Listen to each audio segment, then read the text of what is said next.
எங்கிட்டு தேர்னாலும் அந்த கடையை கண்டுபிடிக்க முடியலையேப்பா. ஆண்டி, என்னது ஆன்ட்டியா? சொல்லுங்க தாத்தா. அது ஒண்ணு இல்ல ஆண்டி, பைய ஃபுல்லா நிறைய பட்டு புடவையா இருக்கு. இத கொடுத்தா காசு தருவாங்களாம்ல மதுரையில. அந்த கடை எங்க இருக்குன்னு உங்களுக்கு தெரியுமா? ஓ அப்படியா தாத்தா? அது 4 கடை இருக்கு. நீங்க எந்த கடையை கேக்குறீங்க தாத்தா? ஆண்டி, உங்ககிட்ட சொல்றது தப்பு இல்ல. அந்த 4 கடையில எந்த கடையில நிறைய காசு தருவாங்க? ஓ நீங்க அப்படி வரீங்களா தாத்தா? அப்ப நீங்க ஜெய்ஹிந்த்புரத்துல இருக்க லாவண்யா பட்டு சென்டருக்கு தான் போகணும். அப்படியா ஆண்டி? நன்றி ஆண்டி.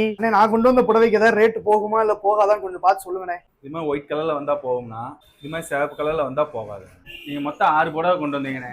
இந்த 5 புடவை போகும், இந்த ஒரு புடவை மட்டும்தான் போகாது. மொத்தம் 42,000 போகும்னா இந்த புடவை. இப்போ உடனே கேஷ் தந்துருவீங்களானே? எப்படி அதுக்கு லேட் பண்ணுவீங்களா? உடனே காசு கொடுத்துருவோம். இது மாதிரி கிழிஞ்ச ரூபாய் நோட்டுகளும் போகுங்க. இது மாதிரி 2000 ரூபாய் நோட்டுகள் இருந்தாலும் வாங்கிக்குவாங்க. மக்களே, பட்டு புடவையை கொடுத்தாச்சு, பணமும் கிடைச்சிருச்சு. ஸோ உங்களுக்கு தேவைப்படுச்சுன்னா ஸ்கிரீன்ல உங்களோட கான்டாக்ட் நம்பர் கொடுக்குறேன், கால் பண்ணி என்கொயரியை போட்டுக்கோங்க. ஸோ கடை பேர் வந்து லாவண்யா பட்டு சென்டருங்க. இந்த கடை லொகேஷன் கரெக்டா எங்க இருக்குன்னா, நம்ம ஜெய்ஹிந்த்புரம் ரோட்ல அரவிந்த் தியேட்டருக்கு அப்படியே ஆப்போசிட்ல இருக்குங்க.